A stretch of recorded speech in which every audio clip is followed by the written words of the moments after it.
They got married yesterday and told me only special people were invited. So today I stopped being their walking bank. I'm Leonard Carter, 70 years old, South Side Chicago born and raised. A retired transit mechanic with hands still nicked from decades under bus hoods and a heart that's taken worse scrapes than any wrench could give. I had the phone in my hand to ask my son, my only boy Malik, what date to circle for his big day, when my soon-to-be daughter-in-law looked me dead in the eye and said with a smile cold enough to fog the window, "Oh, we already did it yesterday. We only invited special people." Special people. The words fell like a sack of bricks onto the kitchen tile, and I swear the house shifted under my feet. I'd spent 3 years covering their $500 rent every month, bought their sectional and coffee table, put groceries in their fridge when the shelves were bare. But I wasn't special. I stood there in my own living room, brown leather sofa I'd chosen for them when they said their backs hurt, area rug I'd picked out so their feet wouldn't touch cold floors, staring at Malik's shoulders bent over his phone while Tiana, in that soft gray sweatsuit she treats like armor, made herself comfortable like this was her place. The sage green suit jacket I bought to wear at the ceremony hung useless in my closet next to the burgundy tie my sister Darlene mailed me from Atlanta. $200 for that jacket. I'd pictured it in wedding photos with smiles I'd never see because I'd never be in them. For weeks I'd planned a $1,000 gift to start them off right. I called my cousin Ray in Bronzeville to tell him it was finally happening. I scrubbed my house till the baseboards gleamed, imagining we'd toast here after the vows. For poisoned words toppled all of that. Special people only. "Dad, it was intimate," Malik finally said, voice flat like he'd practiced the line in the mirror. "Just us and the witnesses." He lied like he was telling himself a bedtime story. I'd already seen the pictures. Couldn't help it. The algorithm be snitching. There they were on Instagram. Tiana in white, Malik in navy, her folks beaming, her sisters clinking champagne, even her cousin Junie in a mauve dress, everybody throwing confetti behind the courthouse they swore was too small to fit more than a handful. My thumb shook over the heart button, then hovered, then dropped the phone like it burned. 7 days exactly after that humiliation, Sunday to Sunday, a full spin of the calendar. Tiana called with a different tone. The sugar was gone from her voice. In its place, wobble and scrape. "Mr. Carter, the rent's late. The landlord's pressing us. You forgot the transfer." Forgot.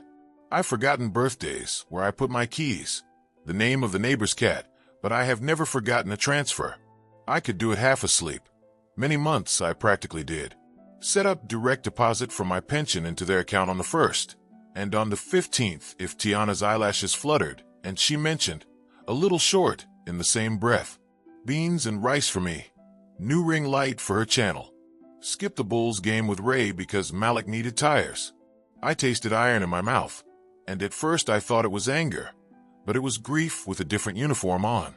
"Didn't I tell you?" I said, surprised by the cool in my voice. "I only help special people." Silence so thick I could hear my own breath. Then a soft, offended stammer. "Mr. Carter, I don't understand. We're your family. You've always said Malik and I are special to you." They were special once. Back when special meant I'd show up at midnight with soup when Malik had the flu. When special meant I'd sit in cheap bleachers in the snow to watch him play high school ball. Somewhere along the way, special turned into a debit card number. I hung up and let the phone lie on the table. My late wife, Gloria, used to say, "Lenny, people treat you how you train them." I trained my son to treat me like a bank that said yes, and Tiana to treat me like a savings account with feelings. I walked to the bathroom and looked at myself. Same gray stubble, same scar on the chin from falling off a stoop in '71, same eyes. But there was a line in me that had never been there before, tight and straight as a crowbar. I brewed coffee the way Gloria taught me. 2 scoops rounded, let it bloom, stir twice, and sat at the kitchen table where I'd written checks for them and said prayers for them and swallowed words for them. I brought out my checkbook, bank statements, credit union printouts. I wanted numbers. Truth that didn't flinch. Rent, $500 times 36 months, $18,000. Groceries and supplies, Call it $200 a month average, $7, 200. Gifts, birthdays, Christmas. We just got engaged. We're thinking about a honeymoon. $3, 000. Tiana's ER copay when she sprained her wrist, $800. Malik's car loan I co-signed and then temporarily covered, $2, 500. Their AIC compressor repair 1 July heat wave, $600. Their whole living room set, sectional, tables, lamps, $1, 200. $33,400. I put my finger on the number like I was taking a pulse. Alive. True. Ugly. I stared at Gloria's picture on the sideboard, the one from our 30th anniversary. Her in a blue dress, me in a suit that somehow fit better than. Baby, I said under my breath. Look at your fool of a husband. And then, softly, look at him learning. The phone rang. Malik. I let it ring. Then Tiana. I let that ring too. A text from Malik. Dad, pick up. We need to talk. Delete. Peace marked its first small flag in me. At 1:50 p.m., I put on that green jacket because it made me stand up straighter and walk to the South Shore branch of the community bank where everybody knows everybody. Mr. Johnson, the manager who reminds me of my uncle, waved me into his office. Mr. Carter, you all right? We don't usually see you on a Sunday. I'm canceling every automatic transfer to Malik and Tiana, I said, and I need to secure my accounts. New passwords, new everything. If I've named anybody as a joint owner, take him off. He studied me, serious. You sure you want to do that? I'm past sure, son. He nodded, the way a man nods who's seen other elders come in with the same tired in the eyes. We worked through the forms. He set up alerts on my phone. We moved a chunk of my savings to the credit union across town. He slid papers over. I signed like I was reclaiming parcels of land. While we did, my phone lit up and lit up and lit up. I turned it face down and felt the tremble in my hand stop. Mr. Johnson cleared his throat when we finished. Mr. Carter, I don't mean to pry. Just, if anybody pressures you, you call me. We look out for our folks. Thank you, I said and meant it. I stepped out into the Brittle Lake, Michigan wind with a lightness I hadn't felt in years, like I'd just taken off a soaked wool coat. I drove the long way home, past the basketball courts where I used to rebound for Malik, past the storefront church with the hand-painted sign, past Harold's Chicken where the windows always smell like fryer oil and pepper. I ordered a 3-piece and sat in my car eating it slow, letting the grease baptize me into a new life. When I turned onto my block, 3 cars were already hugging my curb. Malik's dusty Altima, Tiana's leased crossover, and a champagne-colored sedan I didn't recognize. Through my front window, I caught movement, shapes crossing my living room like they belonged to it. My keys felt heavier than they should. I'd given them copies because family should be able to come by, because one day they'd come to take care of me the way I'd taken care of them. That was the story I'd told myself. Stories can be lies that wear good suits. I took a breath by the door, count of 4 in, count of 6 out, the way the VA counselor showed me after Gloria passed, and stepped inside. Malik sat hunched on my sofa, elbows on knees, face in his hands. Tiana paced tiny, angry circles by the window. A man I didn't know in a gray suit stood at my dining table flipping through my papers, my will, my insurance, my pension stuff, as if it were a yard sale and he was looking for a bargain. My heart didn't pound. It settled. What's happening in my house? I asked. My voice came out calm and filled the room in a way I hadn't heard from myself in a long time. 3 heads turned. For a beat, none of them moved. Then Tiana, quick with the sugar again, stepped forward. Mr. Carter, thank God. We've been so worried. This is Mr. Fisher from a family law firm. We wanted to talk about your situation. My situation? I set my heralds on the counter, took my papers gently out from under Mr. Fisher's hand, and stacked them. I'm doing just fine. Malik lifted his face. My boy's eyes used to be bright as bottle glass in summer. Today they were dull and scared. Dad, the bank said you canceled everything and put blocks on the accounts. We don't understand. You aren't picking up your phone. That's not like you. Mr. Fisher came toward me with a palm like a salesman's. Mr. Carter, I'm Attorney Fisher. Your children, well, your son and his wife, are concerned about your ability to manage complex financial decisions. They've asked me to assess things and, if necessary, put temporary safeguards in place. I didn't take his hand. Those papers you were flipping aren't yours, I said, and this conversation isn't happening with you here. Dad, Malik said, and there it was, that tone I hate. The one men use when they think they're being reasonable while pulling the rug. We're just worried. You're making big changes. You're isolating yourself. Installing cameras. It's not healthy. At your age, Tiana added softly, confusion can sneak up. We want to help. Confusion. That word clanged in my chest like a pipe hitting the floor. I saw the play all at once, the way I used to see a busted alternator from across the garage. If they couldn't reach my wallet with charm, they'd reach it with paperwork. Get out of my house, I said. Mr. Carter, Mr. Fisher began, opening a leather folder. We have a simple power of attorney that would allow Malik and Tiana to handle routine bills until you feel steadier. No harm. Just a transition. I took the folder, didn't read a word, dropped it straight into the kitchen trash like it was a greasy bag of bones. The only transition happening here is you three transitioning back to the sidewalk. Tiana's eyes filled instantly. She's got tears on tap like a bartender. You can't do this to us, Mr. Carter. We've been counting on you. We've made commitments based on your support. You made commitments with my money, not with my consent, I said. Not with my peace. Not with my presence. Malik stood jaw tight. Dad, be reasonable. I've been reasonable for 3 years. Today I'm being responsible. Get out. They weren't ready for the way my voice held. They gathered their coats with that offended dignity people wear when the free lunch ends. At the door, Malik turned. You'll be sorry, he said low. When you need somebody. When it's late and you're alone. I've been alone, I told him, and felt the truth settle like a good bolt. The difference now is I chose it.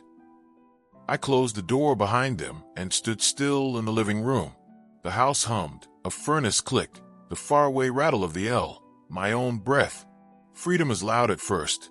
Then it's just quiet.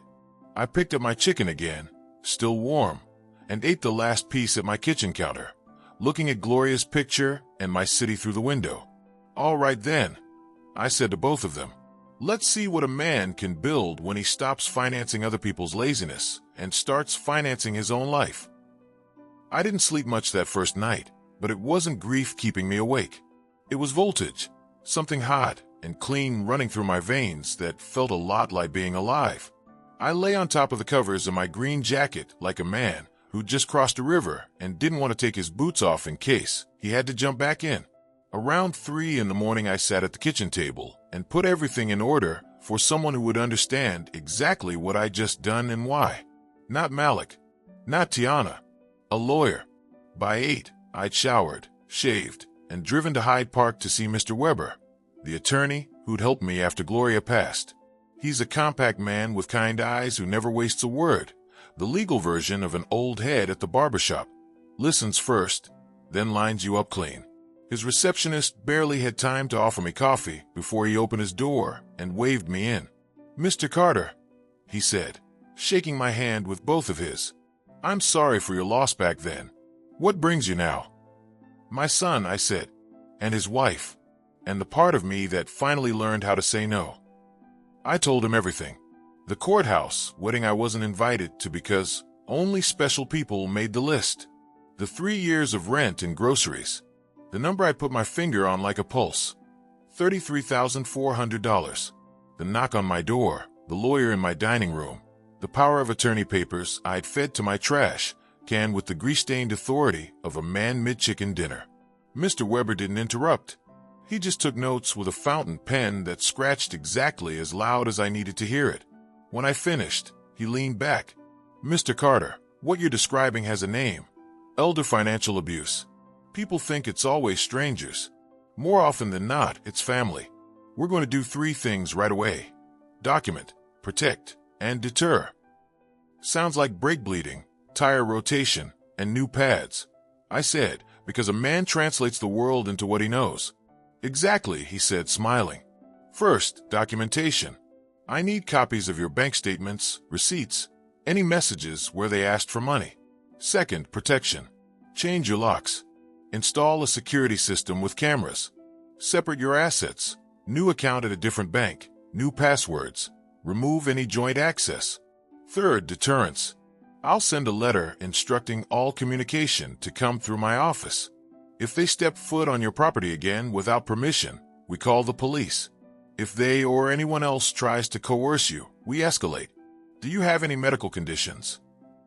None that touch my head, I said. Good. Still, I want you to do a baseline cognitive assessment with a colleague of mine.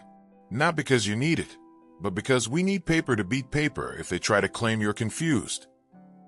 I handed him the neat stack I'd prepared, the printouts from the bank, a list of transfers and dates, a handwritten log of every favor I could remember.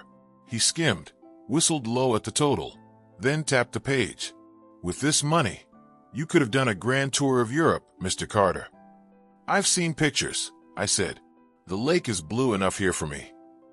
My voice cracked then, in a place between the ribs I hadn't expected. He pretended not to notice, which is a kindness I'll never forget. We planned. He printed a one-page letter that said, in tidy legalese, don't contact Mr. Carter directly for any financial matter. Route all communication to counsel. He copied me on the email to their last known addresses and to a generic Gmail Malik had used to send me a Cash App request once. Then he shook my hand again. You did the hard part already, he said. You stopped the leak. The city felt sharper on the drive back, like somebody turned up the contrast. At Carter's Hardware on 79th, Mr. Sumner, who's been selling me screws and sandpaper since the Bulls were winning rings, looked up as the bell jingled. Lenny, you break something or fix something? Neither. I'm going to keep something that's mine. I set my palms on the counter. I need deadbolts, best you got, for the front and back. And I want a camera system. Doorbell cam, 2 outside, 1 in the foyer. He arched an eyebrow but asked no questions. Ethan's in the back, he said, nodding toward the aisle stacked with rakes. He does installs. He can come tomorrow morning. Ethan was tall and careful with his words. He walked me through the options like a barber asks about your fade. Clear, simple, no upsell. You'll get alerts on your phone, he said, pulling a display unit down to show me. 2-way audio. If anybody tries your door, it pings loud and sends a clip. You want the professional monitoring add-on. I want whatever makes my front porch feel like mine again, I said. We scheduled 8 a.m. He wrote my address on a clipboard and tore me a copy. The phone buzzed in my pocket as I signed the work order. Unknown number. Reflex used to make me answer. New muscle memory sent it to voicemail. By the time I walked back to the car, another buzz. Another unknown. Third buzz. I let the third one ring and picked up, because the part of me that's still polite refuses to die outright. Mr. Carter? Tiana. This time her voice was dipped in honey and dust. Please don't hang up. Malik and I would like to make this right. How about a special dinner? Just us 3. We can celebrate our marriage with you properly. We'll cook at your place. Your kitchen is nicer. How many months behind are you? I asked. It came out flat, like reading a meter.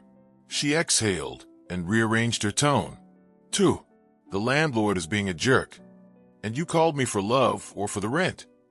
Both, she said quick. If nothing else, the girl is honest when it suits her. If I'm important, you tell me one time in the last year you called to ask how my day was without a dollar amount attached. Nothing on the line but breath and a car horn somewhere on her end. I filled the silence for her. You made a choice when you decided I wasn't special enough to stand next to my son on his wedding day. I'm making mine now. We can fix it, she said, the pitch rising like a kettle. People make mistakes when they're stressed. I'm not stressed, I said, and I realized it was true. I'm clear. I ended the call, blocked the number, and felt another inch of old skin flake off. On impulse, I pulled into Freeman's barbershop. Checkerboard floor, cracked leather chairs, a sign taped to the mirror that says we don't fix $5 haircuts. Reggie, who's been carving the same clean lines into my head for 20 years, grinned when he saw me. Leonard, you vanish on me and then roll and looking like you just strutted out of a jazz record. Line me up, I said, dropping into the chair. Tight, like I mean business. You always mean business, he muttered, snapping the cape. The first buzz of clippers is the closest thing I know to church. Men talk softer when the blades are near their ears. I told him a clean version, kids grown, boundaries drawn. He nodded in the mirror. Proud of you, he said. A yes too long becomes a chain. You cut it. When he finished, he spun me toward the mirror. Crisp, present. You look good, he said, and then, after a beat, you look free. I left a tip big enough to make him shake his head and say, see you in 2 weeks. Like breathing. Outside, the sky had widened. On my porch steps sat a woman I recognized from across the street waves, but had never properly met. Tall, silver hair wrapped in a scarf the color of eggplant, a paper cup in each hand. Mr. Carter, she said, standing. I'm Eleanor Brooks. I live 2 doors down. We've been neighbors since before the pandemic, but we never talked more than a hello. Yesterday I heard raised voices and saw unfamiliar cars, and it bothered me all night. Mind if I... Come on in, I said, and held the door. We sat at my table. She slid a cup toward me. Black, I guessed. You guessed right, I said. The first sip was hot and good. She let me tell the whole story without touching me with her words. When I finished, she nodded slowly, like a metronome marking a tempo older than both of us. I went through the same with my daughter 5 years ago, she said. Different details, same script. I thought love was keeping the lights on for grown people. Turns out love is a boundary with a door that locks. How long did it take? I asked, for the hurt to stop howling. 3 months to stop waking up mad, she said. 6 to laugh again. A year to realize peace is a habit, not a miracle.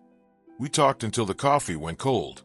She told me about the garden club that meets behind the library on Wednesdays, about the jazz nights at the community center, about how the winters push people into each other's kitchens and the summers push you back outside to listen. You're welcome at my table anytime, she said when she stood to go. And if those children show up again, you call me before you call anybody else. I've got lungs they can hear from the block. That night, I did something I hadn't done in years, called my sister Darlene. We used to talk twice a week, then once a month, then not at all, because I was embarrassed by the math of my own kindness. She answered on the second ring and said, well, look what the cat dragged back. I laughed, and the sound surprised me. I told her everything. She didn't say I told you so. She said about time. Then she told me her knees were giving her trouble, and her youngest grandbaby had my exact smile. And by the time we hung up, the house felt less empty. At 10 p.m., I walked the perimeter, front door, back door, windows latched, and slipped into bed. I put my phone on Do Not Disturb except for 3 numbers, Mr. Weber, Mr. Johnson at the bank, and Eleanor. The rest of the world could wait. Morning came with a knock at 7:58. Ethan and Mr. Sumner, right on time, tool cases in hand. Where you want the panel? Ethan asked. Foyer makes sense. You'll get the best angle. Put it where you'd put it for your mother, I said. They worked while I brewed coffee. The new deadbolts thunked into place with a satisfying finality. The doorbell cam blinked awake and showed me my own porch on my phone, the world outside, and my threshold between it and me. When they left, I stood in the foyer and watched the live feed a minute longer than necessary, the way a man might stare at his name freshly carved into a mailbox. Then I set the phone down, opened a new notebook, and wrote a title on the first page in slow block letters. Leonard Carter, Next Steps. Under it, I wrote the first sentence. Live like your yes belongs to you. And then the second, Lunch with Eleanor Wednesday. And then a third, Call Mr. Weber, ask about will update. I closed the notebook, exhaled, and listened. The house still hummed, but now I hummed to my key. When I woke up the next morning, the light coming through the blinds felt different, cleaner, sharper, like the air right after a storm. The house was mine again, and for the first time in years, that word mine didn't come with guilt attached. The new locks gleamed brass and sure. The camera's little green light winked at me from above the door like a loyal guard dog. I brewed my coffee slow, humming some Sam Cooke under my breath, and sat at the kitchen table with my notebook open to the page that read, Leonard Carter, next steps. I added a few new lines. Call credit union. Move utilities to autopay. Finish letter to Malik, the one I might never send. Buy paint for the spare bedroom. Live. Simple things. But every one of them was an act of rebellion for a man who'd spent 3 years living for somebody else's emergencies. By 9, I was on the phone with the credit union, speaking to a young man named Travis who sounded barely old enough to rent a car. He guided me through setting up 2 accounts, one for bills, one for fun money. You want to name any beneficiaries, sir? He asked. Not yet, I said. Let me make sure the people in line actually care whether I'm breathing first. He chuckled politely, but he didn't get it. Maybe one day he would. After I hung up, I looked around the kitchen, the old Formica counters, the calendar with Gloria's handwriting still marking birthdays that had passed, the chipped blue mug she loved. We did it, baby, I said softly. We took our name back. At noon, I drove to Eleanor's house for lunch. Her place looked like something out of an old Southern magazine. Potted ferns on the porch, wind chimes shaped like musical notes, and the smell of something buttery floating through the air. She opened the door with a smile wide enough to melt a Chicago winter. Well, if it isn't the man of the hour, she said. Come on in. I made gumbo. And before you ask, yes, it's spicy. Inside, her dining room was cozy and warm. Old records played faintly in the background, Billie Holiday, I think, and there were framed pictures of her kids and grandkids everywhere. But the atmosphere wasn't cluttered or sad. It felt lived in, like Joy had taken its shoes off and decided to stay. You look 10 years younger, Leonard, she said as she ladled gumbo into my bowl. Freedom suits you. Freedom's expensive, I said, spooning a shrimp into my mouth. But I guess peace always is. She smiled at that. You're catching on fast. We talked for hours. I told her about Gloria, how we met at a jazz night in Bronzeville, how she laughed like she meant it, how the house went too quiet after she was gone. Eleanor listened without pity, just the kind of silence that makes your words fall softer. Then she told me about her daughter, LaTanya, who'd pulled the same tricks Tiana had. Money borrowed, guilt trips, promises to pay back soon. That never came. What finally made you stop? I asked. One day, she said, I realized she wasn't asking for help anymore. She was demanding it. Help you give out of love. Demands you meet out of fear. I decided my fear didn't pay bills no more. We laughed, but the truth hung heavy between us. After lunch, Eleanor showed me her garden out back. Raised beds full of greens, herbs, and bright little marigolds. Keeps me sane, she said. Every seed's a promise you make to yourself. You water it or you don't, but you can't blame nobody else for how it grows. That line hit deep. That night, I went home and pulled the weeds that had been choking the strip of soil by my porch for months. My knees complained, my back howled, but I kept digging until the dirt smelled sweet again. Maybe I couldn't fix what was rotten in my family, but I could fix the ground I stood on. 2 days later, Ethan returned to finish the camera wiring and showed me how to use the app on my phone.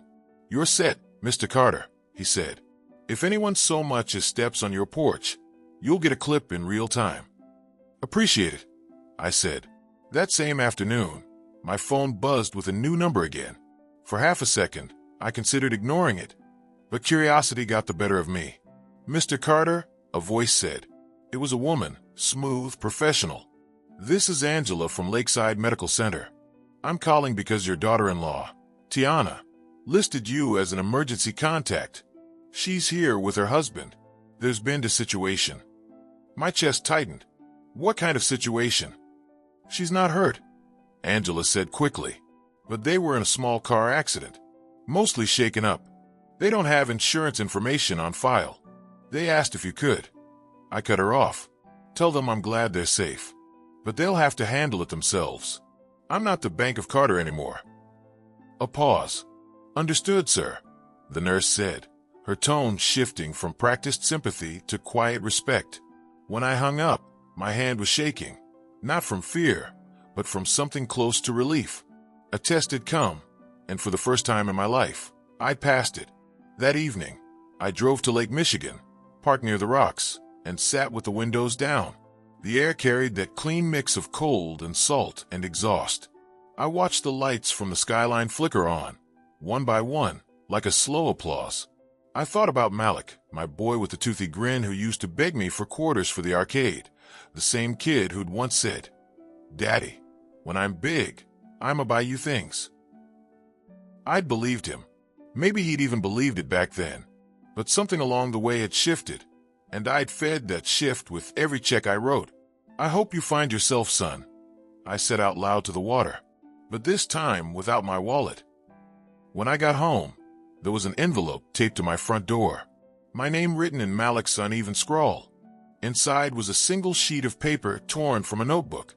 "Dad, we didn't mean to hurt you. You're overreacting. We just wanted to help manage things better. We love you. Please call." Malik. I folded the letter neatly, placed it in a drawer, and locked it. Words are easy. Patterns are truth. The next morning, I met with Mr. Weber again. He'd reviewed everything I'd sent. "Mr. Carter, you've taken all the right steps," he said. "But we're not out of the woods yet. People like this don't stop when the money stops. Sometimes they escalate." "Let them try," I said. But deep down, I knew he was right. He handed me a new document. "This is an affidavit detailing the financial abuse. Sign it, and we'll file it with the city's Department on Aging. It creates a paper trail in case they ever try something more serious, like declaring you unfit or trying to access your assets legally." "Unfit?" I asked, raising an eyebrow. "It's rare," he said, "but families do it. Claim the elders losing their faculties. Push for guardianship. Once that happens, you lose control of your money until a judge decides otherwise." I signed without hesitation. "Let 'em come," I said. "They'll find I'm sharper than I've ever been." Later that afternoon, I stopped by the beauty supply store on 75th to buy some hair oil for my beard, something Gloria always loved the smell of. The cashier, a young brother with a shy smile, said, "That's a good pick, sir. Smells like summer." "It smells like freedom," I said, and he grinned, not knowing he'd just witnessed a miracle in a bottle. Back home, I cooked dinner for myself, smothered pork chops and greens, and ate by the window while the sun dipped behind the buildings. For once, I didn't check my phone between bites. I didn't think about who might be calling or what crisis might be coming. Eleanor called just before bed. "Just checking in," she said. "You all right?" "Better than all right," I said. "Feels like my life's under new management." She laughed softly. "Just make sure the new manager gives you weekends off." When I hung up, I looked around the quiet house. Every inch of it hummed with memory, Gloria's laughter, Malik's childhood footsteps. But it no longer felt haunted. It felt mine. Before turning out the lights, I opened my notebook and wrote the next line under next steps. "Stop apologizing for surviving." Then I put down my pen, turned off the lamp, and for the first time in a very long while, slept through the night without dreaming of anyone else's needs. The morning after that full night's sleep, I woke up before sunrise, not because of nightmares, but because my body had forgotten what peace felt like and mistook it for danger. The house was still, so quiet that I could hear the clock ticking in the hallway. Gloria's clock, the one that used to chime every hour until the bell broke. I brewed my coffee, buttered a piece of toast, and looked through the front window.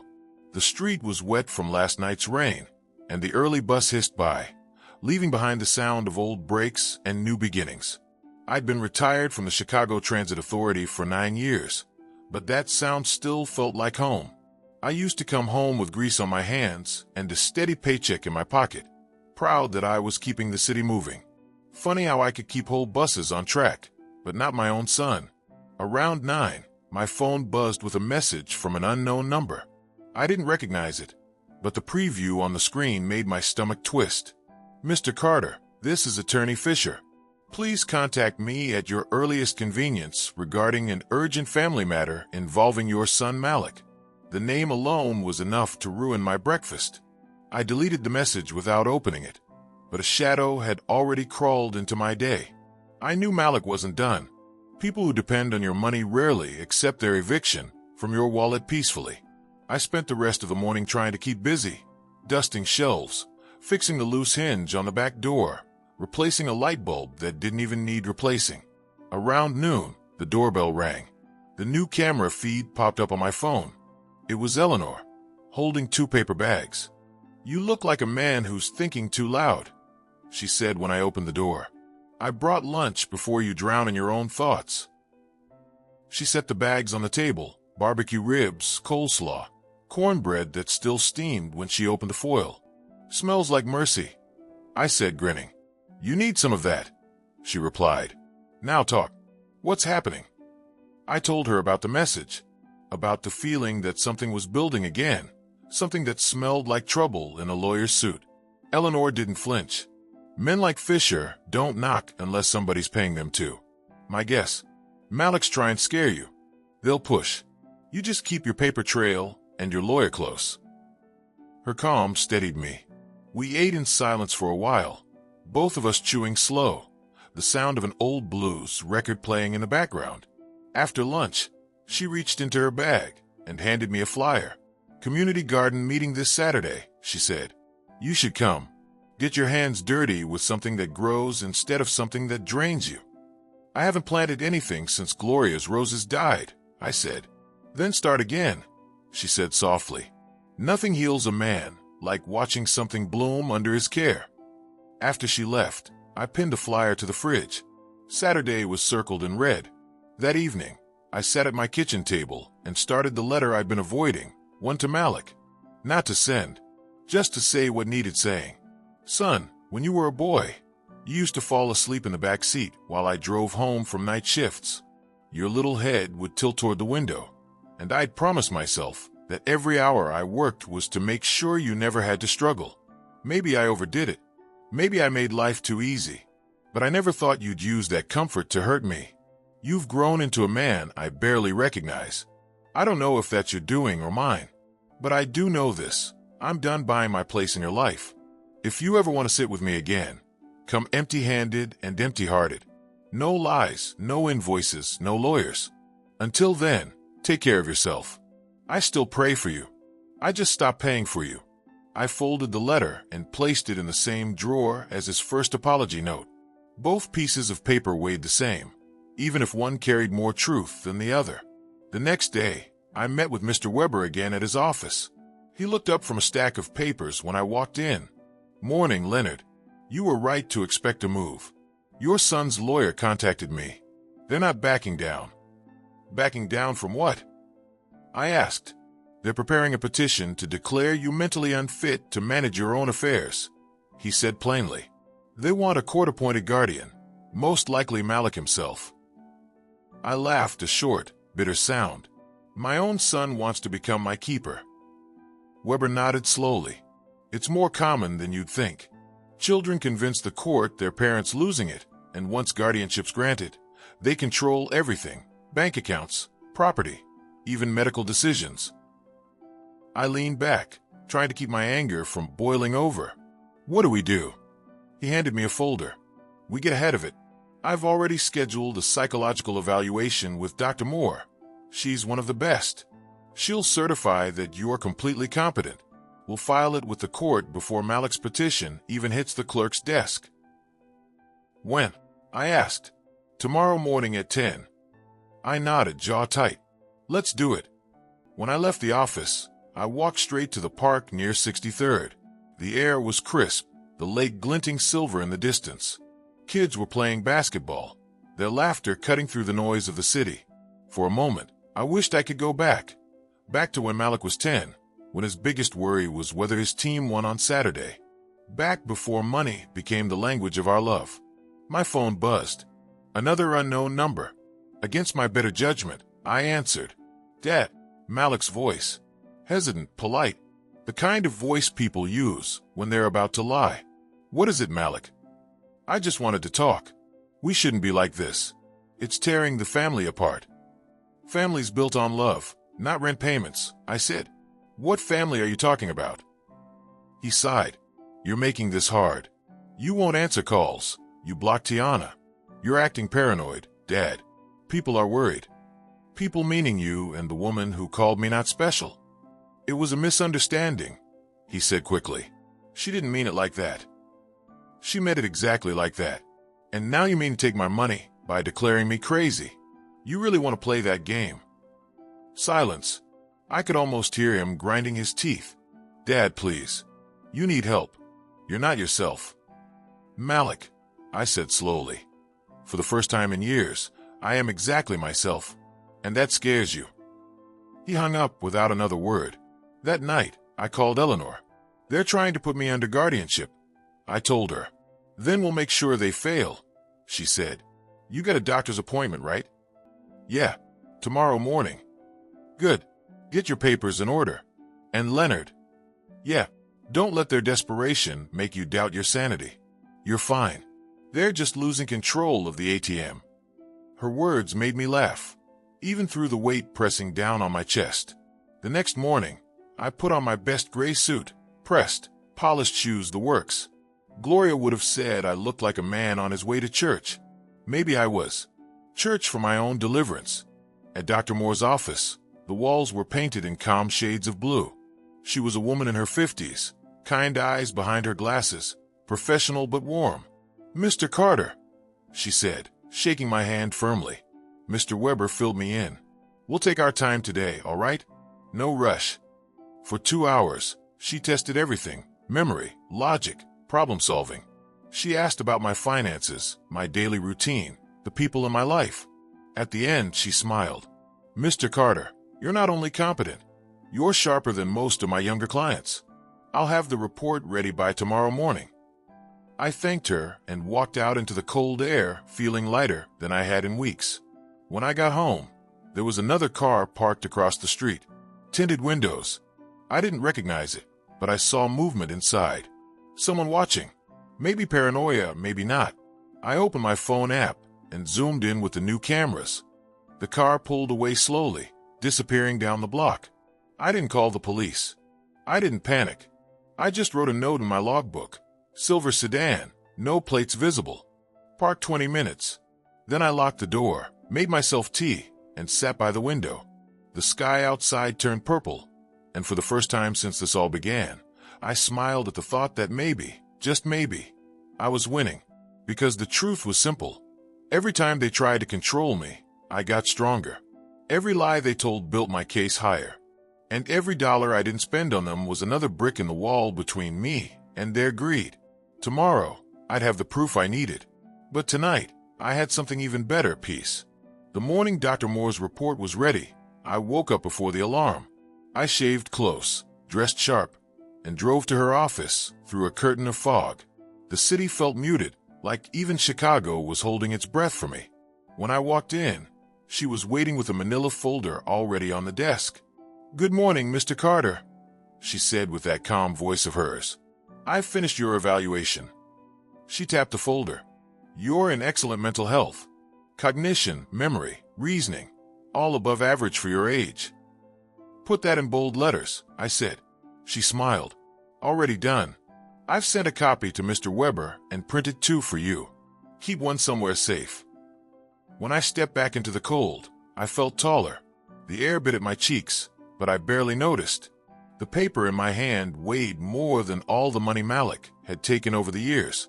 Proof, solid, undeniable, that I wasn't losing my mind. Mr. Weber called before I even made it home. Got the report, he said. I'll file it today. That'll make it hard for their petition to stand, if they even dare to file it. Good, I said. I'm done being hunted like a bank account with legs. Keep documenting everything, he reminded me, and don't answer their calls. I followed his orders like scripture. That afternoon, I stopped by Eleanor's house with a copy of the report. She read the first few lines, smiled, and slapped the table. I knew it, she said. They'll choke on this. I don't want them to choke, I said quietly. I just want them to stop. Eleanor poured me coffee. Stopping and choking look the same when you're greedy, she said. You'll see. We spent the afternoon tending her garden. She handed me gloves and a spade. Start with the soil, she said. It's hard at first, but once you loosen it, everything breathes easier. The metaphor wasn't lost on me. As I worked, I thought about all the years I'd compacted my own life, pushing down my wants, my rest, my hobbies, until nothing could grow. The dirt was heavy and stubborn, but by the time the sun dipped low, we'd cleared a whole bed. My shoulders ached, but it was the good kind of ache, the kind that comes from reclaiming something. Eleanor looked at me with pride. "You're not just planting seeds," she said. "You're burying old ghosts." That night, I slept like a man who'd made peace with the ground beneath his feet. The next morning, though, peace came knocking with trouble behind it. Literally, I was pouring my first cup of coffee when someone banged on the door. The camera pinged my phone. It wasn't Eleanor or the mailman.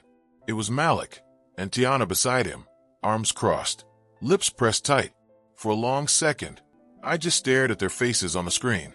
They looked smaller somehow. Worn. Maybe that's what happens when people realize their tricks are running out. The banging came again. "Dad, open up," Malik shouted. "We just want to talk." I didn't move. I pressed the intercom button on the app. "Whatever you have to say it from there." "Please," he said, glancing at the camera. "It's cold out here." "Then wear a jacket," I said. "You came prepared to threaten me, not to freeze." Tiana stepped closer, her voice syrupy, but trembling underneath. "Mr. Carter, we didn't mean for things to get this far. Malik's been stressed, I've been." I cut her off. "Stop. You can save that tone for whoever still believes it." "Dad," Malik said louder now, "we know about the evaluation. You think that changes anything? You're being manipulated by that lawyer and that woman next door. She's got you paranoid." My blood cooled instead of boiling. "Son," I said slowly, "the only paranoia I've got is from letting the wrong people too close for too long." "You think you can just erase us?" he snapped. "You carry right blood, Dad. Family's family." I leaned close to the mic, "Then act like it." They stood there for another minute, shivering in the February wind. When they realized I wasn't opening the door, Malik kicked the bottom step hard enough to rattle it, then walked away. Tiana followed, muttering something I couldn't hear. I sat back in my chair, heart thumping but steady. The camera saved the footage automatically. Another entry from my logbook. 2 hours later, Mr. Weber called again. "I just got word from the clerk's office," he said. "They filed it, Leonard. The guardianship petition. We'll get a court date soon." "So it's war," I said. "Legal war," he replied. "And we're ready for it." The following week blurred into strategy sessions and paperwork. I learned more about legal procedures than I ever cared to know. Mr. Weber guided me through every step, filing counterclaims, organizing evidence, gathering statements from people who could vouch for my mental health and independence. Eleanor volunteered immediately. "I've seen this man more lucid than most people my age on caffeine," she told Weber during our meeting. He chuckled, taking notes. We also reached out to Reggie, my barber. He'd been cutting my hair for 20 years and knew my routine better than my own son did. "You never missed a Saturday, Leonard," he said, shaking his head. "You were sharper with math than my register. If they calling you crazy, I'll testify." And Mr. Johnson from the bank, God bless that man, agreed to sign a statement confirming my financial management was impeccable. "Every transfer, every cancellation, every signature, you handled with full clarity," he said. Piece by piece, we built a fortress of facts. Still, there were moments when the weight pressed heavy. At night, after dinner, I'd sometimes sit in the dark and feel a quiet ache deep inside. It wasn't just betrayal, it was mourning. The death of a relationship I'd spent a lifetime building. Malik's laughter from when he was small would drift back to me. And for a moment, I'd almost forget the man he'd become. Almost. One night, I dreamed of Gloria. She stood in our old kitchen, wearing that yellow dress she loved. She didn't speak, just looked at me with that knowing half-smile. When I woke up, my pillow was wet, but I felt lighter. Like she'd told me without words, "You're doing right, Lenny. Keep walking." Saturday came, community garden day. I showed up early, gloves in hand, ready to meet people. The sun was bright but soft, and the smell of earth and grass mixed with the chatter of neighbors. Eleanor introduced me around. "Everyone, this is Leonard. He's joining our crew." The group, mostly older folks, a few younger volunteers, welcomed me like I'd been there all along. We planted spinach, tomatoes, marigolds. I felt my hand sink into the soil, cool and forgiving. For once, I wasn't fixing or paying or explaining. I was just doing. During the break, Eleanor handed me a cup of lemonade. "You see," she said, "doesn't it feel good to build instead of defend?" I smiled. It feels like breathing. Later, one of the younger volunteers, a woman named Carmen, asked, "You retired, Mr. Carter?" "Yeah," I said. "From buses, not from life." Everyone laughed, and for a few minutes, the court, the lawyers, the betrayal, all of it disappeared. That evening, when I got home, I found another letter in the mailbox. No stamp, no return address. I didn't need one. The handwriting was Malik's again, shaky this time. "Dad, please. This isn't what I wanted. Tiana says I should stop, but the lawyer says it's too late. I don't know what to do. Please talk to me before it's out of control." For the first time, I didn't feel anger. I felt pity. My boy was drowning in his own choices. But pity didn't mean rescue. I placed the letter on the same drawer with the others, kept it as evidence, not as memory. Then I turned off my phone, pulled back the curtains, and watched the streetlights flicker on one by one. In the soft orange glow, the world looked fragile but beautiful. I whispered to the quiet room, "One day, you'll learn, son. You'll learn what real love costs and what freedom's worth." And with that, I went to bed, ready for whatever came next. Because the truth was, I wasn't afraid anymore. The paper wars had started, but I'd already won the battle inside myself. The day the court papers arrived, the sky was the color of pewter, flat, heavy, undecided. The mail carrier, Mrs. Jenkins, handed me the envelope with a sympathetic look that told me she already knew. "Carter, you take care of yourself now," she said, patting my arm before heading back to her truck. She'd seen the words Cook County Probate Court printed bold in the corner. Inside, the petition spelled it out in legalese, in the matter of guardianship of Leonard J. Carter. My own son's name sat neatly beneath mine, listed as the proposed guardian. The words blurred for a second, and I had to set the paper down. There's a special kind of sting that only family can deliver, like salt rubbed into a wound they helped make. I'd already bled money for Malik. Now he wanted the rest of me. I called Mr. Weber immediately. "It's here," I said. "I expected it," he replied calmly. "Don't panic. They've requested a preliminary hearing in 3 weeks. That gives us time. 3 weeks feels like forever." "It's just enough," he said. "We'll get statements notarized, finalize your financial audit, and file the doctor's report officially. They won't stand a chance." He paused, then added, "But Leonard, expect them to try to scare you before then. It's part of their playbook." He wasn't wrong. That night, I heard a knock at 10:37 p.m., soft at first, then sharper. My camera feed lit up. A shadow on the porch, hooded, hands in pockets. Could have been anyone, but something in my gut said Malik. I didn't open the door. I just watched from the screen until the figure turned and walked away. The camera caught a partial face as he passed under the porch light. It was him. My boy. He didn't look angry this time, just lost. I wrote it down in my notebook. February 26th, 10:37 p.m. Malik on porch. No contact. Then I sat there a long while, the silence pressing against me like a heavy coat. The next morning, I took a walk down by the lake to clear my head. The air bit cold but sharp, cutting through the fog that had followed me since the envelope arrived. I passed a group of joggers, some kids on bikes, a fisherman who nodded when our eyes met. Chicago looked like it always did, loud, alive, indifferent to anybody's drama. I envied that. When I got back home, Eleanor was waiting on my porch with 2 mugs of coffee. "He came again last night, didn't he?" she asked. "You saw." "I saw the shadow," she said. "My bedroom faces the street. Thought about coming out, but I knew you'd handle it." "I didn't handle anything," I said. "I just watched him walk away." "That is handling it," she said. "Sometimes not reacting is the loudest answer." We sat together, sipping coffee. She'd baked banana bread, and I swear the smell alone took the edge off my nerves. You ever go through something where love and disappointment felt like the same thing? I asked. She smiled, sad and knowing. Once or twice. You think letting them go means you stop loving them. It doesn't. It just means you stop letting them hurt you for free. That line stayed with me all day. Later, Mr. Weber came by with a folder under his arm. We're going to get ahead of them, he said, sitting down at my kitchen table. I've drafted our motion to dismiss and a request for sanctions for frivolous filing. He pulled out pages, pointing at paragraphs. They're alleging cognitive decline and undue influence from an outside party. Your neighbor, Eleanor Brooks. I blinked. They're blaming her now.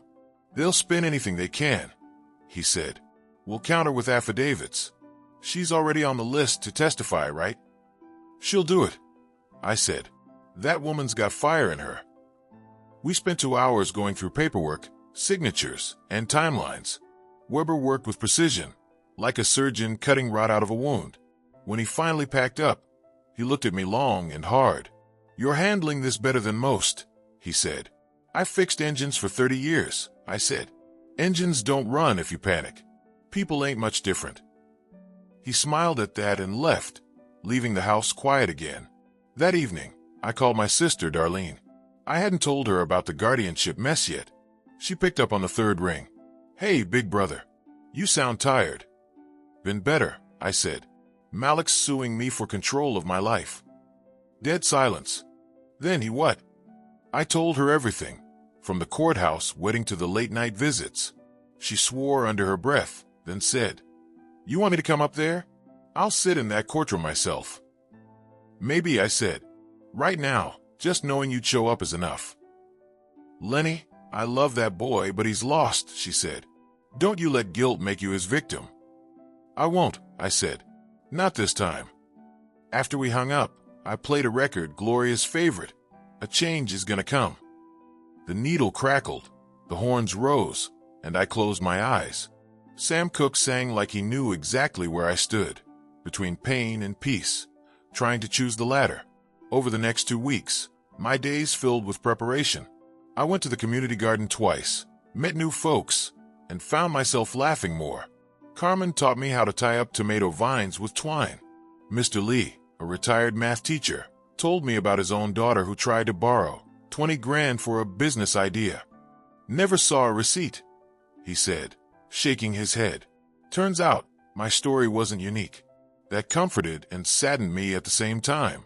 The night before the hearing, I ironed my gray suit again, the same one I wore to the evaluation. Gloria would have teased me for over-preparing. I laid out my tie, the burgundy one Darlene had mailed me for Malik's wedding. Funny, I'd never worn it. I decided I would now, not for him, but for me. Eleanor called before bed. You ready? She asked. As I'll ever be. You're walking into that courtroom with truth on your side. They've only got shame and greed. You can't lose. I don't even want to win, I said. I just want to end it. She paused, then said softly, Endings are wins, Leonard. Don't forget that.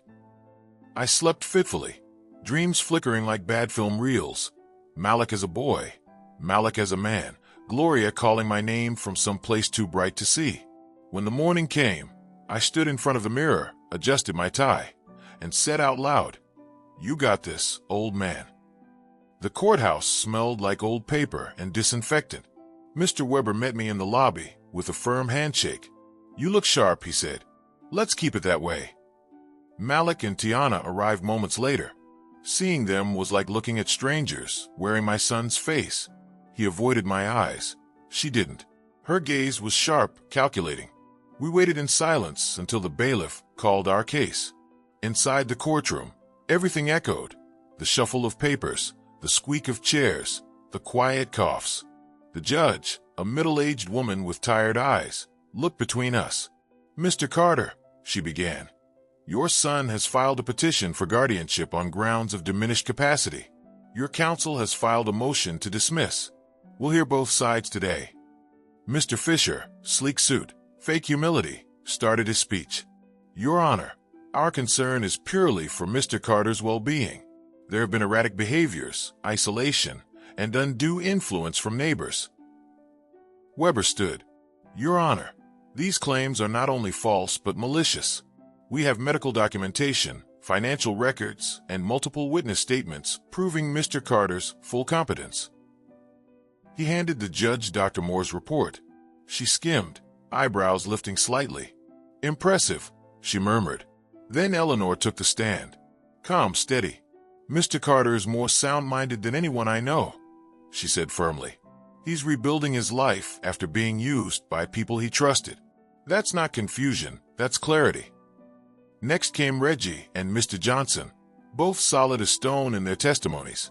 Malik fidgeted. Tiana glared at the floor. When it was my turn, I rose slowly, the weight of 70 years on my shoulders and the strength of all of them behind me. Your Honor, I said, voice steady. I've worked my whole life fixing broken machines. The only thing I couldn't fix was people who didn't want to be fixed. My son stopped calling me Dad the day he started calling me money. I love him. I always will. But I am not incompetent. I'm just done being a fool. The courtroom went silent. Even the judge's pen stopped moving. She leaned back, looking at Malik. Mr. Carter, Jr., this petition appears to lack merit. In fact, I find it deeply concerning. 10 minutes later, the gavel came down. Case dismissed. Outside, Malik tried to speak, but I held up my hand. Not today, I said. You had your say in there. Tiana pulled his arm. They walked away without looking back. Eleanor hugged me tight. Told you, she whispered. Truth always wins, even if it limps. As we stepped into the cold, the city lights flickering on around us, I realized something I hadn't in a long time. This wasn't just the end of a battle. It was the beginning of my second life. And for the first time, the word free didn't sound like loneliness. It sounded like home. The night after the judge dropped that gavel, I sat on my porch long after the streetlights flickered on. The air was cool and clean, the kind that makes old bones remember they're still alive. Cars whispered past in the distance, and somewhere, a saxophone played faintly from an open window. Chicago always hums, even in silence. I leaned back and let the sound of the city wash over me. I was free. The words felt strange in my mouth, heavy and new. For years, my life had been an endless loop, pay, forgive, repeat. I didn't even know how to live without the guilt of not doing enough for somebody. Now, for the first time, I didn't owe a single soul a thing. Not Malik, not Tiana, not even my own conscience. Eleanor called around 9. You sitting outside again, Leonard? You know me too well, I said. She chuckled. Good. Sit there as long as you need. Freedom's loud at first. It'll quiet down once you get used to it. I smiled at that. Feels like I just walked out of a cell I didn't know I built. She paused before replying. That's exactly what it was. After we hung up, I stayed there a little longer, watching the stars fight their way through the city haze. I thought of Gloria, how she'd always said I gave too much. She was right, of course, but I think if she were alive, she'd be proud I finally learned how to say no. The next morning, I woke up earlier than usual. The sun was rising pink over the rooftops. I brewed coffee and spread butter on toast, humming softly. No tension in my shoulders, no phone vibrating with demands. Just peace, and that peace was golden. But peace, like any good thing, makes people suspicious. Around 10, there was a knock at the door. Not a bang, not a threat, just a polite, almost hesitant knock. I checked the camera. It wasn't Malik or Tiana this time. It was a woman in a gray suit, holding a notepad and a badge. Good morning, Mr. Carter, she said when I opened the door. My name is Janet Parker. I'm with Adult Protective Services. We received a report of possible neglect and isolation. I almost laughed, but it came out as a sigh. Let me guess, I said. For my loving son and daughter-in-law. She looked uncomfortable. We can't disclose the source of the report, sir, but I just need to ask a few questions. Make sure you're okay. I stepped aside and waved her in. Ask away. We sat in the living room. She glanced around, probably noting how clean everything was, how the bills were stacked neatly on the coffee table, how the fridge hummed full in the kitchen. How do you manage your daily needs? She asked. Same way I've done for 71 years. I said, with my 2 hands and a grocery list. She smiled faintly, making a note. Any trouble paying bills or keeping track of appointments? No trouble, I said, sliding Dr. Moore's report across the table like a trump card. But you can read that if you need a professional's opinion. Her eyebrows rose as she skimmed the page. Cognitive function excellent, she read aloud. That's recent. Last week, I said, right before my son tried to turn me into a court case. Her face softened. I see this a lot, Mr. Carter. Families panicking over control. Money makes people ugly. Money didn't make them ugly, I said quietly. It just showed what was already there. She nodded, finishing her notes. I'm sorry you're going through this. I'll be closing this case today. You're clearly doing fine. As she left, she turned at the door. For what it's worth, you seem more put together than half the people I interview. Half, I said with a grin. You might want to raise that number. She laughed and waved goodbye. When the door closed, I exhaled. It was another battle won, not by anger, but by calm. I called Mr. Weber to let him know. They're trying to come at me sideways now, I said. He groaned. Of course. When legal doors close, they go for social ones. Don't worry. That report helps our case if they try anything again. Appreciate you, James. Always, Leonard, he said. Enjoy your peace while you can.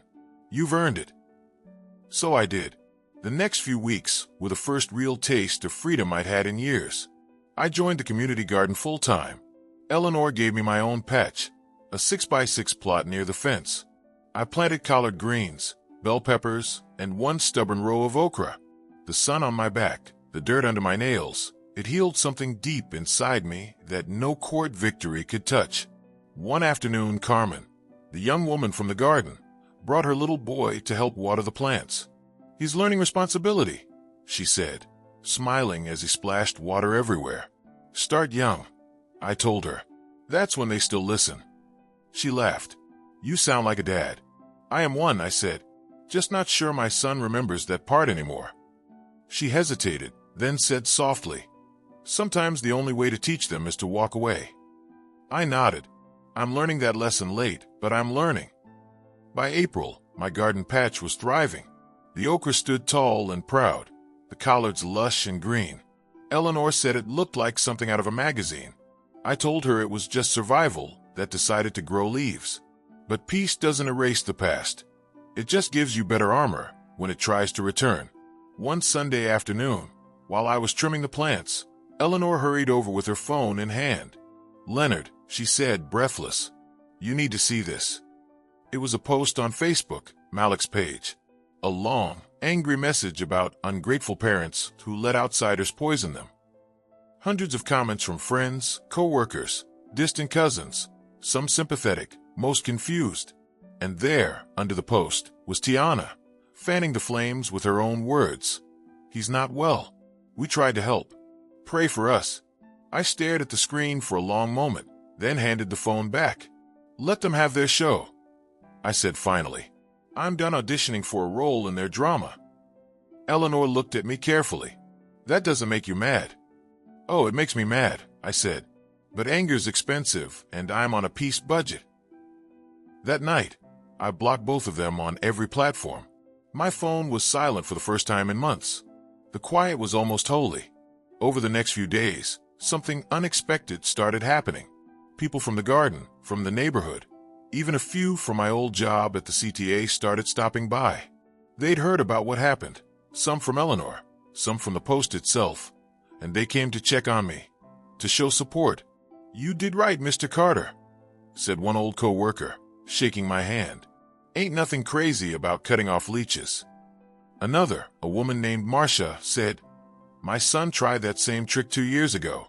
You'd be surprised how many of us go through it. You just had the guts to fight.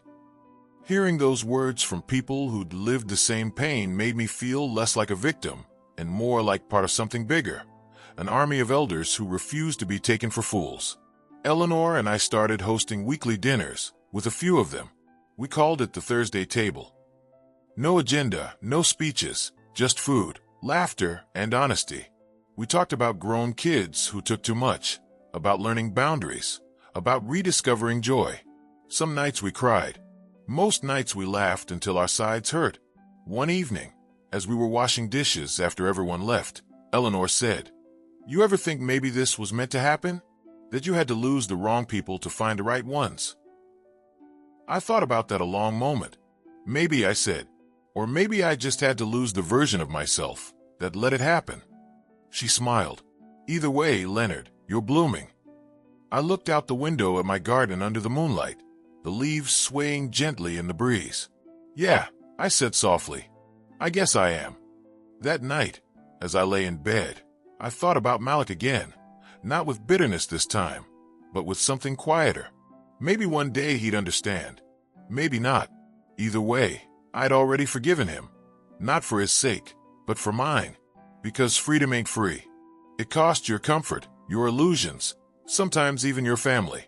But every time I breathed now, I knew it was worth every penny.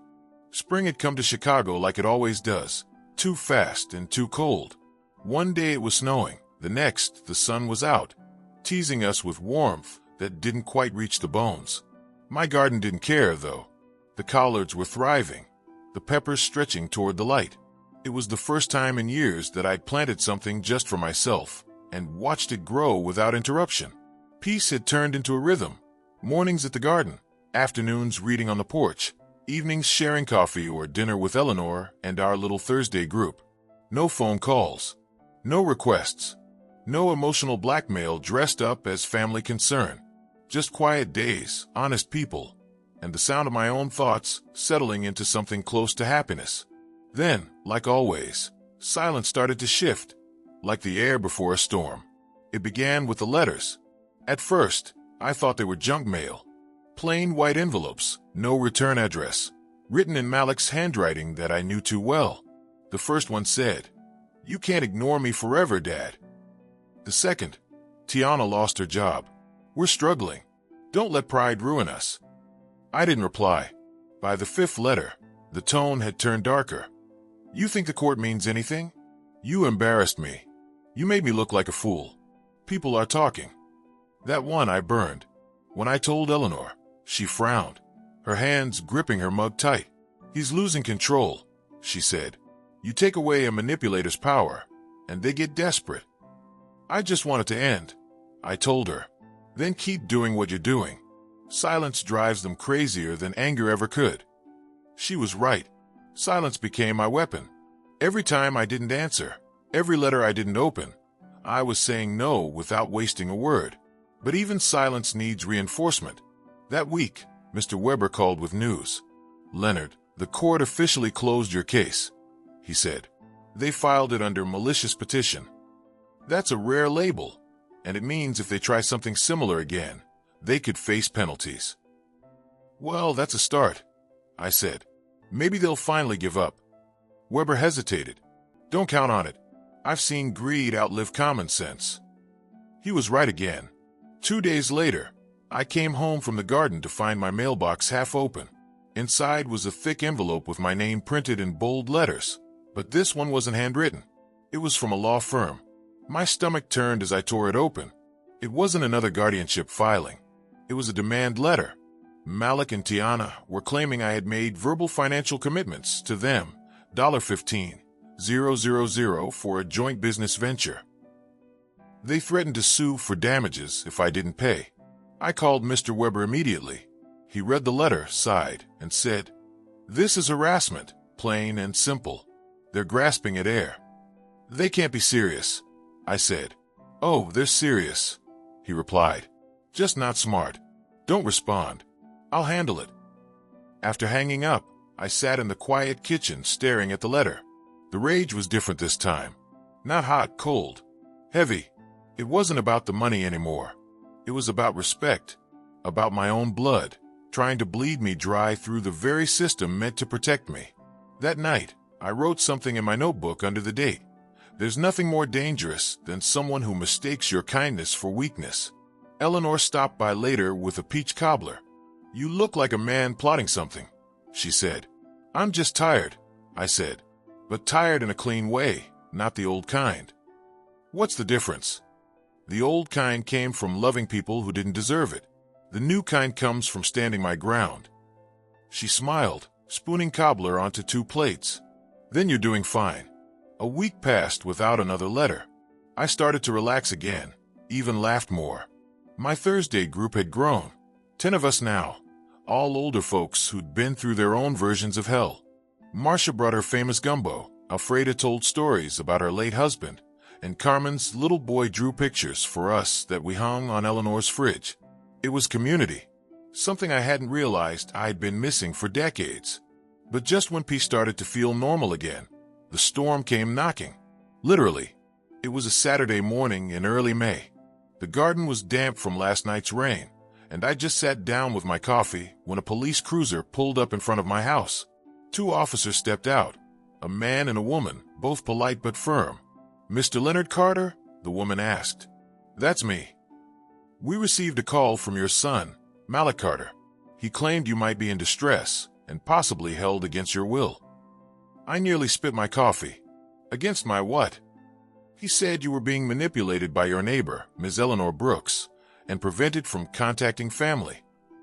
For a moment, the absurdity froze me. Then I laughed, a deep, weary laugh that startled them both. "Officers," I said, "come on inside. You'll see how held hostage I am." They followed me in. The house was spotless, bright. Breakfast on the counter. A gospel record playing soft in the background. "You live alone?" the male officer asked. "Yep, by choice. My only captor's arthritis." The female officer cracked a small smile. "Seems like you're doing just fine, Mr. Carter." "Better than fine," I said. "I just got a garden full of collards and a restraining order waiting for anyone who forgets how to knock." They nodded, took a brief report, and left. Before they did, the woman said quietly, "You'd be surprised how often we get calls like this. It's usually about control, not concern." "I'm starting to notice that pattern," I said. Once they left, I called Mr. Weber again. "They sent the police this time," I said flatly. "Of course they did," he replied. "That's the next step after the legal route fails. Public humiliation. Don't engage. I'll add this to the harassment record." Eleanor arrived minutes later, having seen the cruiser from her window. "He called the police on you?" she said, furious. "Yep," I said. "Apparently, I'm being held hostage by your evil influence." She snorted. "Well, if I'm the villain, I should at least get a cape." We both laughed then, really laughed. It felt good, even with the anger beneath it. That afternoon, the community garden folks came by to help replant after the rain. When I told them what happened, Reggie shook his head. "Man, some people can't stand to see you happy if they're not the reason for it." He was right. That night, as the house grew quiet, I thought about everything I'd lost and everything I'd gained. Malik and Tiana were still out there, probably plotting the next move. But every move they made only pushed me further from them, closer to peace. I took out a new notebook, opened it to a blank page, and wrote at the top, "What I've learned so far." Then I wrote, "Some people only love you as long as you're useful. Family without respect is just a shared last name. Silence isn't weakness, it's recovery. Freedom is expensive, but debt to yourself costs more." I stared at the list for a long time, then closed the notebook. Outside, thunder rolled again, distant, low, a reminder that storms never stop coming. But this time, I wasn't scared of them. I'd learned how to stand in the rain without losing myself. And if Malik thought silence was surrender, he was about to learn something new. Sometimes silence is the sound of someone finally winning. Summer came slow, like the city was unsure it deserved warmth after all that gray. The air smelled of hot pavement and lake wind, and the night stretched long and restless. My garden loved it. Okra stalks tall as my waist, peppers glowing red under the leaves, collards broad and proud. Life was thriving everywhere except where blood was supposed to mean something. For 2 months, I didn't hear from Malik or Tiana. Not a call, not a letter, not even a digital whisper. It should have felt like peace. But silence has a way of turning on you when you've lived too long inside noise. My phone stayed quiet for days, and sometimes that quiet felt heavy. like waiting for a storm that's already passed, but might circle back, just to make sure you didn't forget how thunder sounds. One muggy evening, I sat on the porch with a glass of iced tea, flipping through an old photo album. Gloria's handwriting curled across the edges of the pages, neat and deliberate. Malik's baby pictures filled the first half: his first birthday, his first bike, his missing front teeth. The rest of the album was mostly empty. I realized we'd stopped taking pictures when he hit 15, right around the time he stopped listening. Maybe I should have noticed that was the start of the distance, not the end. Eleanor came by just as the streetlights blinked on. "You hiding from the heat?" she asked, holding up a pitcher of lemonade. "Trying to remember when it was easier to breathe," I said. She poured us both a drink and sat down. "It doesn't ever really get easier," she said. "We just learn how to sit inside the hard parts longer." We watched fireflies dance over the sidewalk for a while. Kids laughed down the block, their sneakers slapping the pavement in rhythm. I envied them.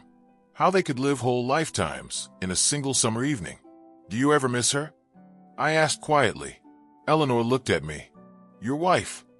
"Yeah, every day," she said, "but not with pain anymore. More like gratitude for the space she left behind. It's where I get to meet new people, grow new things." I nodded. "I'm trying to see it that way."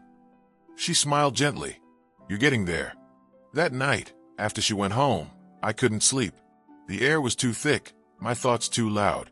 I lay there staring at the ceiling fan spinning slow circles and wondered if Malik ever did the same, if regret ever kept him awake. Then I reminded myself it didn't matter. Regret doesn't rebuild bridges, it just decorates the ashes. The next morning, the phone finally rang. The number was unfamiliar, but local. Against my better judgment, I answered. "Mr. Carter?" A woman's voice, soft but nervous. "My name is Naomi. I work at St. Clair's Hospital. I'm calling because your daughter-in-law, Tiana, listed you as an emergency contact." My stomach sank. "What happened?" "There was an accident," she said. "A car crash last night. Tiana's stable, but Malik's in critical condition." For a moment, the room spun. I gripped the counter, trying to steady myself. "Where?" "St. Clair's, trauma wing." I hung up before she could finish her sentence. The hospital smelled like bleach and waiting. I hadn't been there since Gloria's last days, and the smell alone almost turned me around. But something heavier pushed me forward. I found Tiana in a narrow room, her arm in a cast, small cuts on her face. She looked up when I entered, surprise flickering across her features. "Mr. Carter," she whispered. "You came." "I'm not here for you," I said quietly. "Where's Malik?" She gestured toward the ICU down the hall. "They said he might not wake up soon." "The doctors," her voice cracked. "We were arguing. He was driving too fast." I stared at her for a long moment. The woman who'd once told me I wasn't special enough looked about as small as I'd ever seen anyone. "I'm sorry this happened," I said finally. It wasn't forgiveness, just truth. When I reached Malik's room, machines hummed in rhythm with his shallow breathing. Tubes ran across his chest, and a faint beep kept time like a cruel metronome. My son, my stubborn, angry, reckless boy, looked like a child again, lost under white sheets. I sat beside him and said nothing for a long while. Then softly, "You made a hell of a mess, son." The monitors kept their steady beep. "I don't know if you can hear me," I continued, "but I need you to know something. I was angry, yes. Still am. But I never stopped loving you. I just stopped paying for the kind of love that hurt." A nurse peeked in, nodded politely, and left us alone. I took Malik's hand, rougher than I remembered. "You get through this," I said. "And if you do, you come find me like a man, not a beggar. We'll start from there." I sat until visiting hours ended. As I stood to leave, Tiana appeared in the doorway. Her eyes were swollen from crying. "He talked about you last week," she said softly. "Said he didn't know how to fix it. Said he thought you hated him." I shook my head. "Hate's easy. I don't waste energy on it." She nodded slowly. "I'm sorry for everything, Mr. Carter. I really am. I hope you mean that," I said. "But whether you do or not, it's not my weight to carry anymore." For the next few days, I visited Malik every morning. The nurses said he wasn't responsive yet, but I kept talking anyway. About the garden, about Eleanor, about Gloria's old recipes I was trying to cook again. On the 5th day, while I was telling him about the new collard crop, his fingers twitched. "Malik," I said, leaning forward. His eyelids fluttered, then opened halfway. He looked around, disoriented. "Dad." His voice was hoarse, broken. "I'm here," I said. He swallowed hard. "I messed up." "Yeah," I said, smiling faintly. "But you're still here. That's something." He closed his eyes again, tears slipping down his cheeks. "I didn't mean for it to go that far. I just wanted you to listen." "I've been listening for years, son," I said quietly. "You just never said anything worth hearing." He gave a weak laugh that turned into a cough. "You sound like Mom. That's how you know I'm serious." He squeezed my hand then, light, fragile, but real. "I'm sorry," he whispered. "I know," I said. "Rest now." When I left the hospital that day, the sun was high, burning bright against the skyline. I walked to the lake, found an empty bench, and sat for a long time. The breeze off the water carried that old Chicago mix of gasoline and memory. For the first time in years, I didn't feel angry or afraid. Just tired, in a good way. Like the kind of tired that comes after you've done the right thing, even when no one's watching. Eleanor called later that night. "How's he doing?" "He's alive," I said. "That's enough for now." "And you?" "I'm lighter." She paused. "Be careful, Leonard. Guilt can dress itself up like peace sometimes." "I know," I said. "But this ain't guilt. It's closure." The next morning, I went back to the garden. The air was warm, the soil soft underfoot. I pulled weeds, watered the plants, and watched sunlight catch on the dew. Carmen waved from across the fence. "You look different," she said. "Like you dropped a weight." "Maybe I did," I said. "Good," she smiled. "Keep it off." As I worked, I thought about Malik. How life had broken him in ways I couldn't fix. Maybe some lessons only come through pain. Maybe this was his. I wasn't sure what would happen next, whether he'd recover, whether we'd rebuild anything. But for once, I didn't need to know. The present was enough. Dirt under my nails, wind on my face, peace in my chest. That night, I wrote in my notebook, "You can't control who hurts you. You can only control who you become after." And for the first time since Gloria passed, I look forward to tomorrow. Malik stayed in the hospital for almost a month. The first week, he hovered between pain and silence. The second, he started talking, slowly, haltingly, like every word cost him something. By the third, he was sitting up, apologizing for things he barely remembered doing. I visited him every few days, never out of duty, but because it felt like the right thing to do. As a man, not as a wallet. Sometimes Tiana was there, sometimes not. When she was, she spoke softly, eyes downcast, like she knew the space between us wasn't just a hospital room. It was a canyon carved by years of taking. The first real conversation Malik and I had after he woke up happened on a Sunday morning. Sunlight spilled through the blinds, hitting his face, just right. For a second, he looked like the boy I used to take fishing down at the pier, the one who thought every ripple in the water meant a bite. "You remember that trip, Dad?" he said out of nowhere, his voice raspy. "I caught a fish, and you made me throw it back." "You were 7, I said. "Fish was the size of your shoe. You cried all the way home." He smiled weakly. "You told me. Not everything you catch is meant to keep." I nodded. Guess neither of us listened. He chuckled, then turned serious. "I was wrong about everything, Dad. The money, the court, the things I said about you. I just didn't know how to stop trying to fix my life by breaking yours." His words hit hard, not because they were new, but because he meant them. "I forgive you," I said, leaning forward. "But forgiveness ain't a restart button. It's a release. You've got to build your own life now, son. From the ground up. No shortcuts, no guilt trips." He nodded slowly. "I know. I will." I believed him, maybe for the first time in years. When Malik was finally discharged, he moved into a rehab facility for a few weeks to regain strength. I didn't pay for it. Insurance and Tiana's family handled that part. Still, I visited once, bringing him a small potted plant from my garden. "Keep this alive," I told him. If you can keep a plant alive, you can keep yourself alive. He smiled. You and these metaphors, man. Metaphors keep the world honest, I said. Now water that thing. Don't talk to it about money. Back in my own house, life returned to its rhythm. The summer heat baked the sidewalks, and the garden grew wild with color. The Thursday table kept meeting, sometimes under the stars when it was too warm to sit indoors. Our little group had grown to 15 now: neighbors, church folks, a few curious newcomers who'd heard about that old man who stood up to his greedy kids. I hated the nickname, but I loved the community that came with it. Eleanor started organizing story nights, where everyone shared a memory that once hurt but no longer did. Some stories cracked us up. Others left the room quiet for minutes. Mine was simple. I learned that love without boundaries isn't love, it's servitude. And I refused to be anyone's servant again. The room went silent. Then Alfreda raised her glass and said, "To freedom, even when it's lonely." We all clinked glasses, and I felt something shift inside me. For the first time, freedom didn't feel lonely at all. A few weeks later, Malik called. "Hey, Dad," he said. "I'm out of rehab.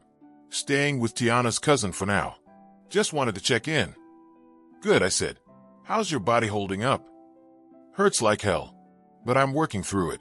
I got a job interview. Nothing big, just warehouse work. Honest money, though." "That's what matters," I said. He hesitated. "You think maybe, when I'm back on my feet, I could come by?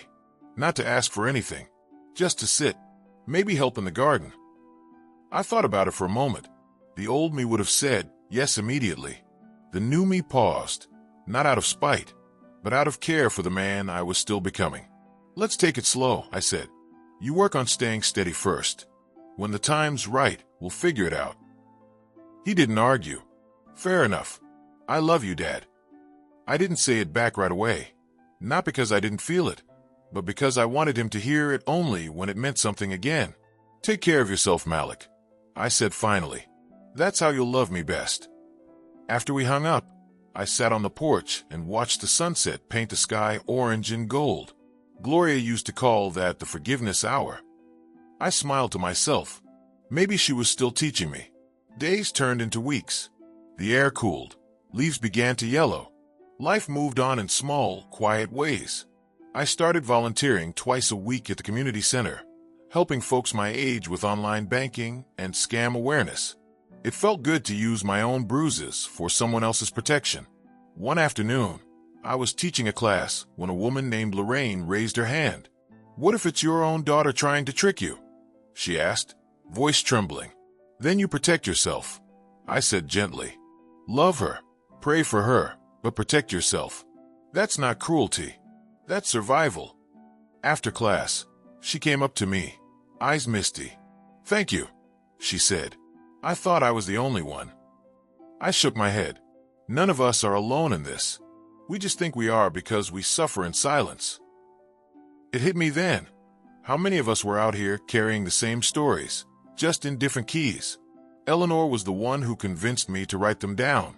"You've got something to say, Leonard," she said one evening as we sat watching the sun dip behind the skyline.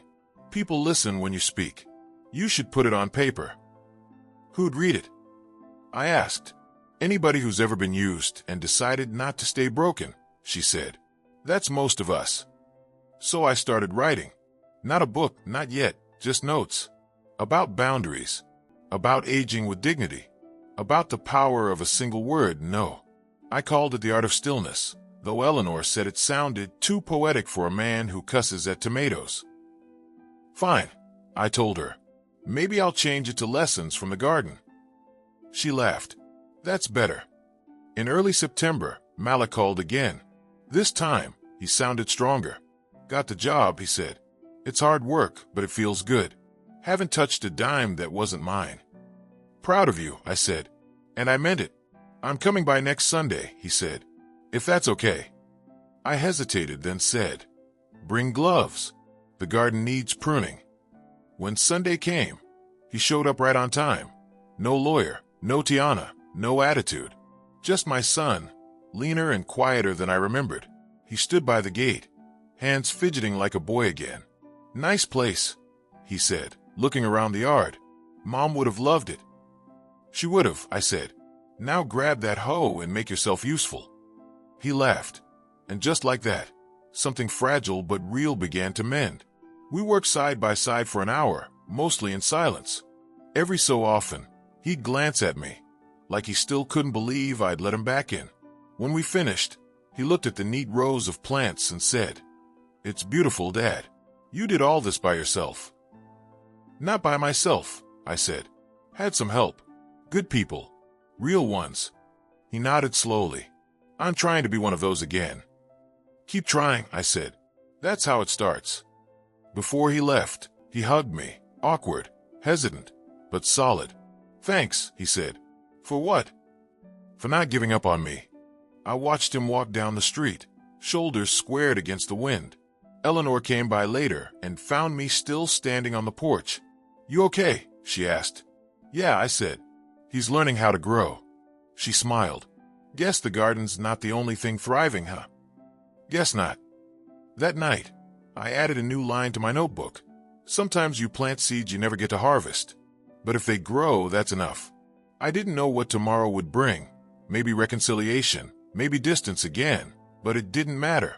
The soil was ready, the garden alive. And so was I. Fall came in like a sigh, slow, cool, gentle. The city's noise softened under amber leaves and long shadows. Every morning, I'd wake to that familiar rustle outside my window, the sound of change arriving without asking for permission. I didn't mind anymore. Change had become my oldest companion. It had been almost a year since the courtroom, since I stood up to Malik and Tiana and reclaimed my life. In that time, I'd learned that healing isn't loud. It doesn't announce itself. It slips in quietly, in moments when you notice you're not angry anymore, when you sit down for coffee and realize you're smiling for no reason at all. Malik still came by sometimes, every other Sunday, sometimes more if his schedule allowed. He was working steady at the warehouse now, even saving a little. I noticed his clothes were cleaner, his eyes clearer. The desperation that once followed him, like smoke, had lifted. He was rebuilding, brick by brick. The first time he brought Tiana along again, I didn't say much. I just opened the door, nodded, and let them in. She looked nervous, clutching a store-bought pie like it was a peace offering. "I made it myself," she lied with a small smile. I didn't call her out. Progress, I figured, sometimes wears a disguise. We sat around the table, the same table that had once witnessed tears, betrayal, and the signing of false papers, and ate that pie in silence. Then Malik looked up and said, "I've been thinking about the things you said, Dad, about earning peace instead of buying it." I nodded. That's a hard truth, but once you learn it, it saves your life. He smiled.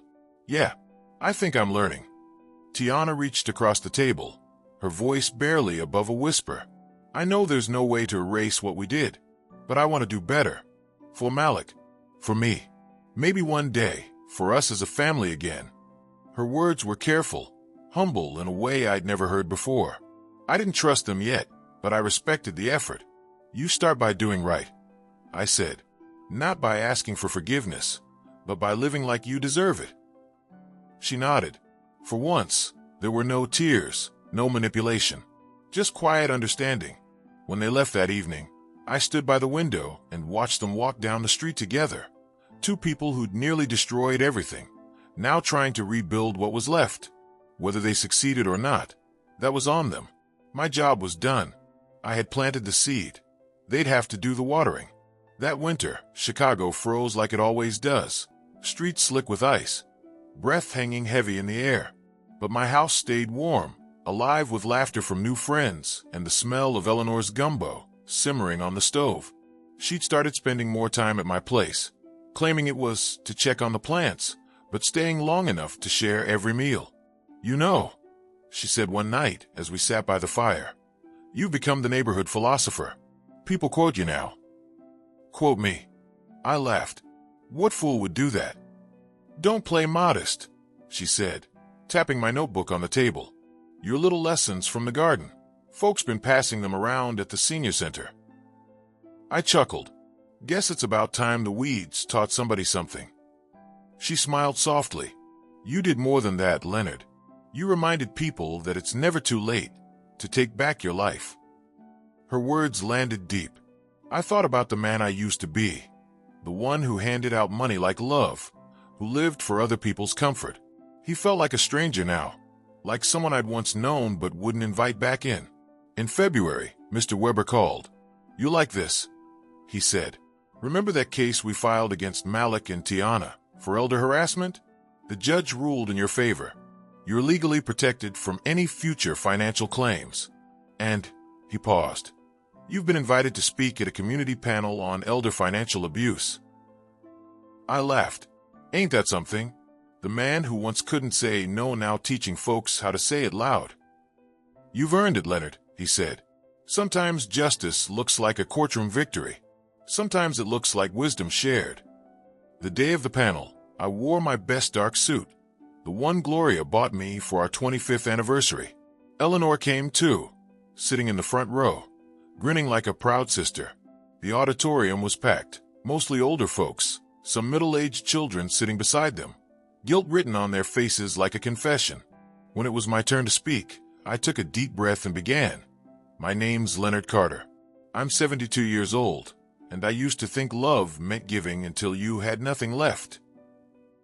I told them my story. Not every painful detail, but enough. The rent payments, the betrayal, the courtroom, the silence that saved me. As I spoke, I saw heads nodding, tears glistening. Some folks looked shocked, others relieved, like I'd said the words they'd been too afraid to speak. "I learned," I continued, "that love without respect will drain you dry. That money can buy comfort, but not connection. And that saying no doesn't make you cruel, it makes you free." When I finished, the room was quiet. Then, one by one, people began to clap. Not a polite applause, but slow, heavy, grateful. The kind that says you spoke for me. Afterward, an older woman approached, holding my hand tight. "My son's been doing the same thing to me," she said, tears in her eyes. "But I'm done. I'm calling my bank tomorrow." I smiled. "That's the spirit. Take back your peace." Eleanor squeezed my arm as we left the building. "You did good," she said. "Real good." By spring, my life had settled into something I could only describe as grace. The garden was blooming again, birds returning to their nests. The Thursday group had turned into a full-blown community project. We started teaching workshops, mentoring young people, even planting gardens for elders who couldn't manage on their own.